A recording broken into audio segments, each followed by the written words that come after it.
Lalu beliau masuk ke masjid, saya sholat, beliau duduk di belakang saya bersandar di situ. Subhanallah, menangis. Hati seorang preman menangis di masjid, Pak. Inilah masjid. Kehebatan masjid itu, menangis banget.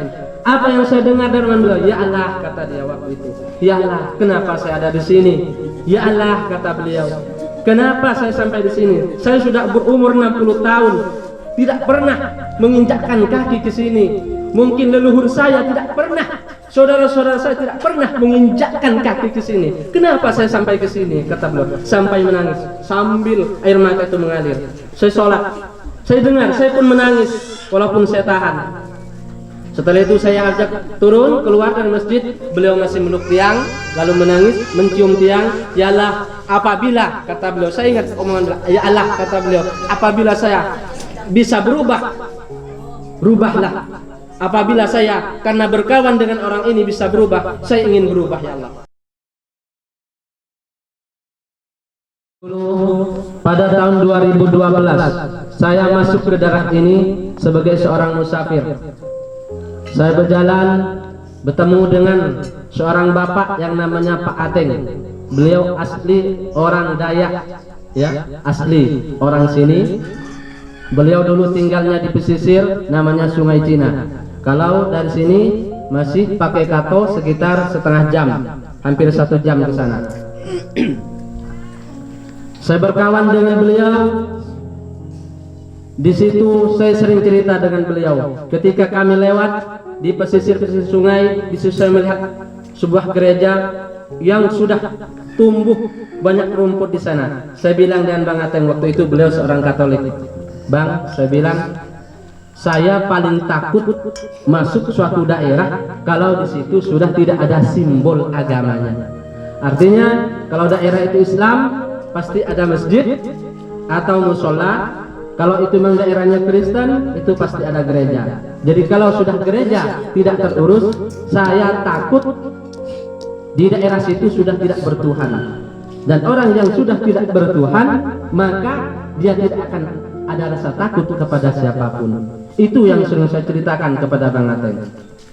Sehingga 2 tahun kami berkumpul, berkawan.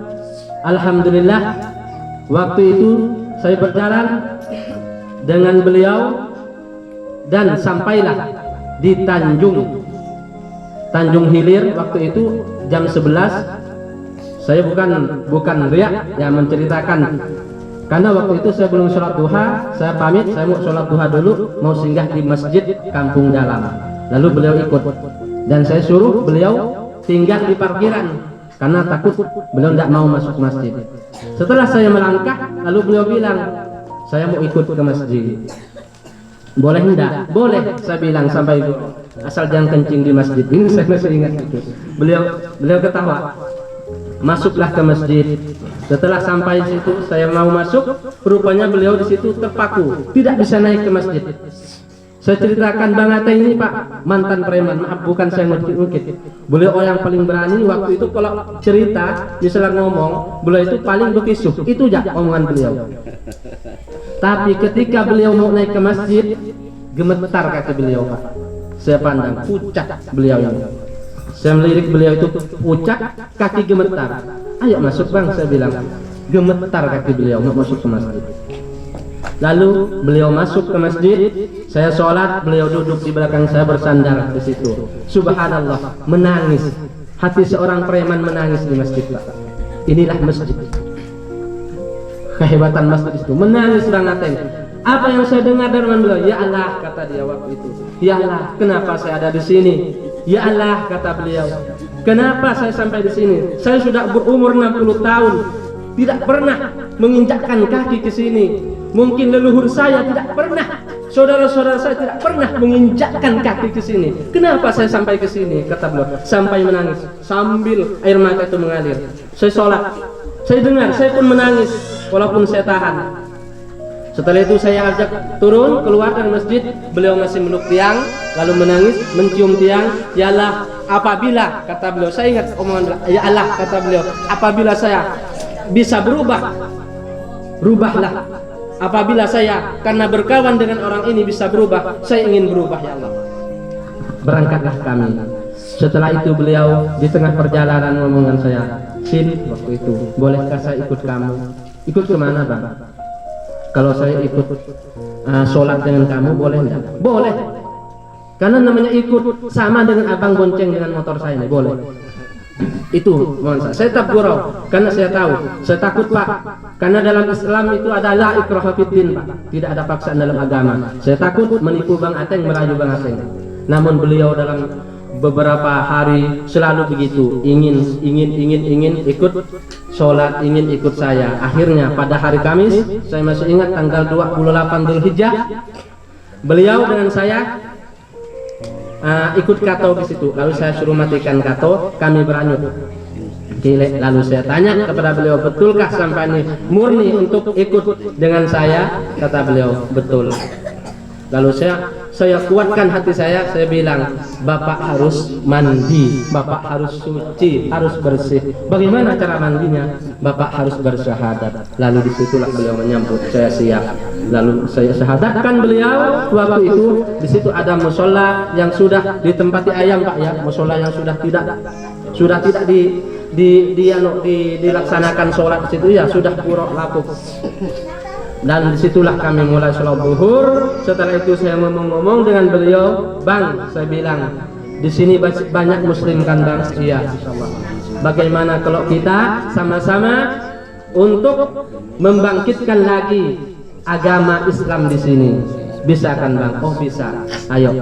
Akhirnya kami bersama-sama, dan di situ ada orang tua namanya orang sepuh kita Pak Arifin, kami ajak anak-anaknya, "Yuk Pak ke musola ngaji." Disitulah kami memulai kajian Iqra di sana sedikit demi sedikit sampai saya membuat asrama di situ. Itu berjalan 2 tahun. Akhirnya kami setiap malam Jumat ada majelis Pak, walaupun sangat sulit tempuhannya, dan setiap hari Jumat kita adakan sholat Jumat juga, walaupun tidak sempurna, tidak hanya biasanya hanya tak sampai 10 orang, biasa paling banyak belasan orang. Namun ini merupakan nikmat yang sangat besar bagi kami. 2 tahun berjalan, setelah itu saya pindah pekerjaan, dan 2 tahun itu saya jarang ke sini, namun hubungan masih. Setelah itu beliau kawan-kawan masih memanggil saya. Waktu itu bulan puasa, ngajak takbiran bersama Pak. Kami takbiran bersama di rumah Pak Ateng dan ngajak sholat id di rumah Pak Ateng. Alhamdulillah, karena kami waktu itu musola sudah jauh tidak ada, Pak Ateng udah pindah di sini, sholatlah id di situ kami. Untuk mimbar kami tak ada mimbar, kursi kami pinjam dengan Pak Imis. Pak Imis ini seorang non muslim, orang tua juga. Saya pinjam meja beliau untuk duduk kita sebagai khatib di sana. Alhamdulillah setelah selesai itu kami menangis semua, dan kami berinisiatif bercita-cita ingin membangun sebuah masjid ataupun musola. Lalu kami bersama-sama membangun sebuah musola. Kami minta sumbang karena kami fakir Pak. Terus terang kami fakir. Perekonomian kami sulit. Kami tidak bicara bohong, dan kami untuk tak bisa sombong, kan apa yang disombongkan, karena memang adanya kami fakir. Lalu kami berusaha untuk mencari sumbangan untuk membuat sebuah musola. Terbentuklah sebuah musola, buka 4 panjang 6 di situ. Lalu disitulah kami mulai selama 2 tahun ini kami berjamaah sholat Jumat di sana. Walaupun musola kita di tengah-tengah saudara-saudara kita yang non muslim. Hanya rumah Pak Ateng yang muslim di situ, yang lain dan non muslim. Cuman alhamdulillah saya sangat bersyukur kawan-kawan kita, saudara-saudara yang non muslim ini tidak pernah ada rasa sentimen dengan kita. Bahkan mereka sering mendukung kalau ada acara mereka. Yang membuat saya terharu, yang membuat pintu dan jendela musola kita itu kawan kita yang non muslim. Ya ikut sumbang sih waktu itu. Yang kami gaji walaupun hanya gaji tidak seberapa, mereka mau. Dan ini kawan-kawan kita yang non muslim juga hadir. Inilah Jelau.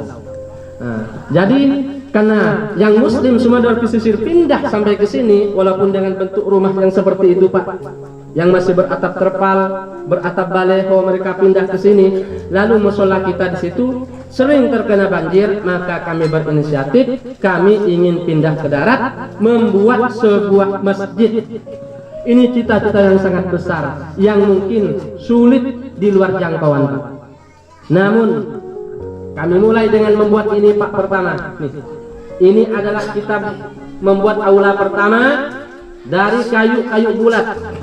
Lalu 2 bulan kami tak bisa jadi, kayu bulat tak bisa jadi Pak, saking lemahnya kami. Jadi Bang Ate mengusulkan buat dari bulu, dari bambu. Terdengar sampai ke sana Kijang Berantai, Pak Madi saudara kita, Pak Madi orang Kijang. Beliau mendengar, saya lewat situ di Lambai. Ustaz, kata beliau, katanya di situ mau buat aula. Iya, mau buat dari bulu, tak boleh. Saya sumbang sana, kata beliau. Lalu saya sangka beliau main-main, ternyata beliau bawa kayu-kayu ini Pak. Ini kalau diuangkan Masya Allah. Pak Madi juga menjadi termasuk yang mendesain sendiri ini Pak. Subhanallah, dibantu oleh kawan-kawan. Sampai sekarang jadilah ini sebagai wadah kami sholat Jumat, sholat berjamaah, dan insya Allah tarawih di sini dan id di sini. Namun yang kami tuju cita-citakan adalah sebuah masjid bagi kami di sini. Inilah yang dapat saya syukuri, yang dapat menjadi sebuah momen bagi saya yang mungkin tak terlupakan. Dan mudah-mudahan Pak, dengan hadirnya bapak-bapak, doanya, dukungannya semuanya di sini, kita bisa membentuk masjid yang kami idam-idamkan.